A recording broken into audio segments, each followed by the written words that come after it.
نسائی اور ابن ماجہ میں حضرت سمرہ بن جندب رضی اللہ عنہ سے ایک بڑی فکر انگیز روایت ملتی ہے. وہ کیا ہے؟ اس میں نبی کریم صلی اللہ علیہ وسلم نے فرمایا کہ ہر بچہ اپنے عقیقے کے ساتھ گروی ہے، یعنی رہن رکھا ہوا ہے. 7ویں دن اس کی طرف سے جانور ذبح کیا جائے، اس کا نام رکھا جائے اور اس کا سر منڈایا جائے. یہ جو لفظ استعمال ہوا ہے گروی ہونا یا رہن رکھا ہونا، مطلب یہ تو بظاہر ایک بڑی کاروباری قسم کی اصطلاح لگ رہی ہے. ایک بچہ عقیقے کے بدلے کیسے گروی ہو سکتا ہے؟ اس کے پیچھے کیا روحانی منطق ہے؟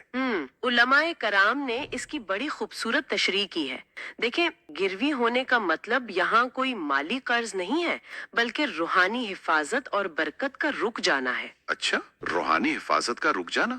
ہاں، جیسے کوئی قیمتی چیز کسی کے پاس رہن رکھی ہو تو جب تک اس کا قرض ادا کر کے اسے چھڑایا نہ جائے، انسان اس چیز سے پوری طرح فائدہ نہیں اٹھا سکتا. اسی طرح علماء فرماتے ہیں کہ عقیقہ دراصل اس بچے کی روحانی جسمانی سلامتی اور بلاؤں سے حفاظت کے لیے ایک فدیہ یا شکرانہ ہے. صحیح صحیح. جب عقیقہ کر دیا جاتا ہے نا تو بچے کی پرورش، اس کی صحت اور اس کی زندگی میں برکت کے دروازے پوری طرح کھل جاتے ہیں.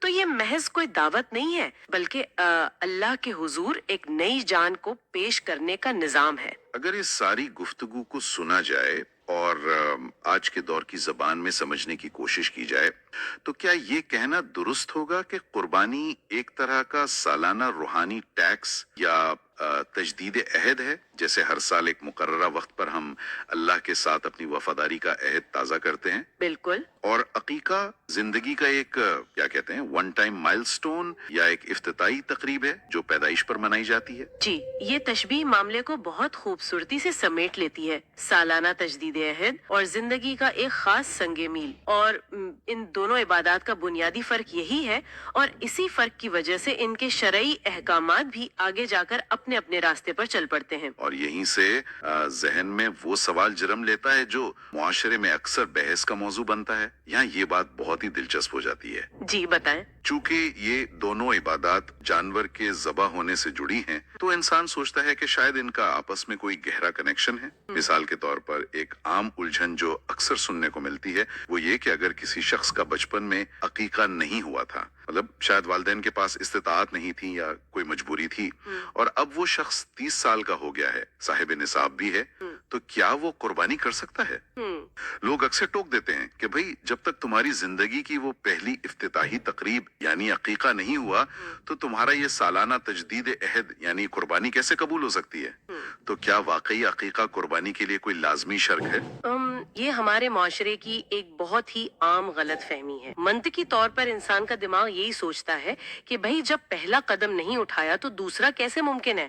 لیکن اسلام کا نظام عبادت اس طرح انسان کو الجھنوں میں نہیں ڈالتا. یعنی کوئی پابندی نہیں ہے؟ بالکل نہیں ہے. علماء کرام نے نہایت صراحت کے ساتھ یہ بات واضح کی ہے کہ قربانی اور عقیقہ دو مکمل طور پر آزاد اور خود مختار عبادات ہیں. ان کا آپس میں قطعی کوئی انحصار یا ڈیپینڈنسی نہیں ہے. اچھا، یعنی اگر کسی شخص کی عمر 60 سال بھی ہو گئی ہو اور اس کا عقیقہ نہ ہوا ہو تب بھی اس کی قربانی درست مانی جائے گی؟ 100% درست مانی جائے گی. دیکھیں نا، دین اسلام انسان پر خامخواہ کے بوجھ نہیں ڈالتا. قربانی کا اپنا ایک الگ نصاب اور شرائط ہے اور عقیقے کا اپنا ایک الگ دائرہ ہے. صحیح. اگر ایک شخص پر ایک خاص وقت میں قربانی واجب ہے اور وہ اسے ادا کر رہا ہے تو یہ عمل اپنی جگہ مکمل اور مقبول ہے. ایک سنت کا ادا نہ ہونا دوسری واجب عبادت کی راہ میں ہرگز کوئی رکاوٹ نہیں بنتا. یہ بات یقیناً ان لوگوں کے لیے بہت اطمینان کا باعث ہوگی جو سالہ سال سے اس وسوسے کا شکار رہتے ہیں. لیکن اب ایک قدم اور آگے بڑھتے ہیں. جب ہم نے یہ طے کر لیا کہ یہ دونوں عبادات الگ الگ ہیں اور ایک دوسرے پر منحصر نہیں ہیں تو پھر ایک اور مسئلہ سامنے آتا ہے. وہ کون سا؟ بڑے جانور کا مسئلہ، گائے یا اونٹ جس میں شریعت نے 7 حصے مقرر کیے ہیں. اب چونکہ جانور تو ایک ہی ہے اور اس میں 7 الگ الگ افراد شامل ہو سکتے ہیں تو کیا ایسا ممکن ہے کہ کوئی شخص کہے کہ بھائی میرے 3 حصے قربانی کے رکھ لو اور 2 حصے میرے بچوں کے عقیقے کے رکھ لو؟ یہ بہت عام سوال ہے. بظاہر تو لگتا ہے کہ جب حصے موجود ہیں تو نیتیں ملانے میں کیا حرج ہے؟ یہ موضوع بحث اسلامی فقہ کے ان چند دلچسپ ترین مسائل میں سے ہے جہاں علماء کرام کے درمیان ایک بہت گہرا علمی اختلاف پایا جاتا ہے، اور یہ اختلاف محض کوئی بحث کے لیے نہیں ہے بلکہ اس کے پیچھے بڑی ٹھوس وجوہات ہیں۔ شریعت میں اس حوالے سے دو مختلف آرام موجود ہیں۔ بالکل، اور ایک طالب علم کی حیثیت سے یہ جاننا بہت دلچسپ ہوگا کہ آخر ایک ہی جانور کے حصوں میں اختلاف کیوں پیدا ہوا؟ دونوں آرا کیا کہتی ہیں؟ سب سے پہلے ہم جمہور علماء کی رائے دیکھتے ہیں، جن میں نمایاں طور پر احناف شامل ہیں۔ ان کے نزدیک ایک گائے یا بڑے جانور کے 7 حصوں میں قربانی اور عقیقے کو ایک ساتھ ملانا جائز نہیں ہے۔ جائز نہیں ہے؟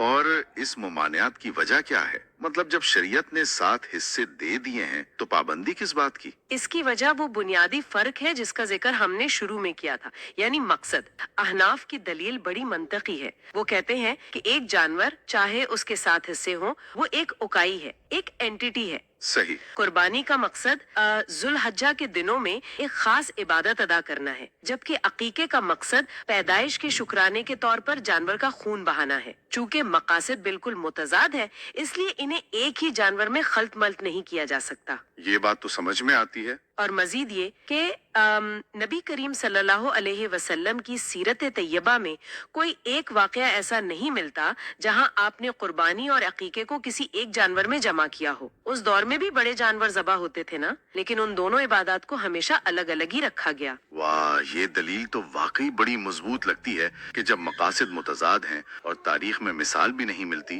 تو انہیں الگ ہی رکھنا چاہیے۔